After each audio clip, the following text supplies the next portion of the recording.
আমার খলিল আমার পরীক্ষায় পাশ করে ফেলেছে। নিজের 12 বছরের কলিজার টুকরা সন্তান 86 বছর বয়সে পেয়েছে এরকম একটা মাসুম বাচ্চা। আমি স্বপ্নে দেখেছি, স্বপ্ন বাস্তবায়ন করে দিয়েছে। আমি আমার খলিলুল্লাহ কুরবানির মধ্যে খুশি হয়ে গেছি। আল্লাহ জিব্রাইলকে ডাক দিলেন, জিব্রাইল, ও জিব্রাইল, আমার খলিল আমার দিল জয় করে ফেলেছে।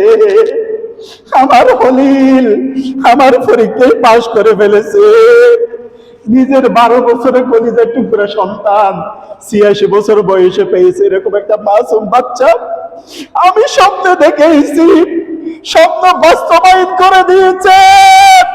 আমি আমার খলিলুল্লাহ কুরবানির মধ্যে খুশি হয়ে গেছি।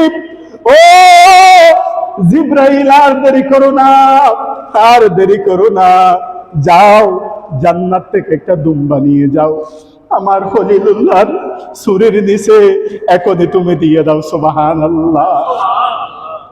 জিব্রাইল আল্লাহ পাকের নির্দেশ পাওয়ার সাথে সাথে জান্নাত থেকে একটা দুম্বা নিয়ে মিনার প্রান্তরে চলে আসলেন। বললেন আল্লাহু আকবার।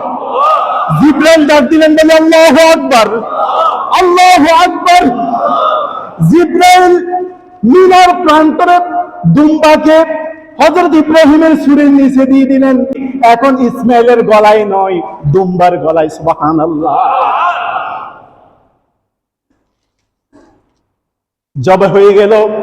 ইব্রাহিম আলাইহিস সালামের নিজের চোখ বাঁধা, চোখের কাপড় খুলে ফেললো। দেখতেছে একটা জান্নাতি দুম্বা নিজের সুরের নিচে, আর নিজের জন্মদাতা সন্তান, জন্ম দেওয়া সন্তান কলিজার টুকরা ইসমাইল এক পাশে দাঁড়িয়ে আছে। সুবহানাল্লাহ। এই অবস্থা দেখে ইব্রাহিম আলাইহিস সালাম আবার বলেন আল্লাহু আকবার ওয়ালিল্লাহিল হামদ। এই কথা শোনার সাথে সাথে ইসমাইল আলাইহিস সালাম তার জবান দিয়ে বললেন লা ইলাহা ইল্লাল্লাহু ওয়াল্লাহু আকবার ওয়ালিল্লাহিল হামদ। সুবহানাল্লাহ।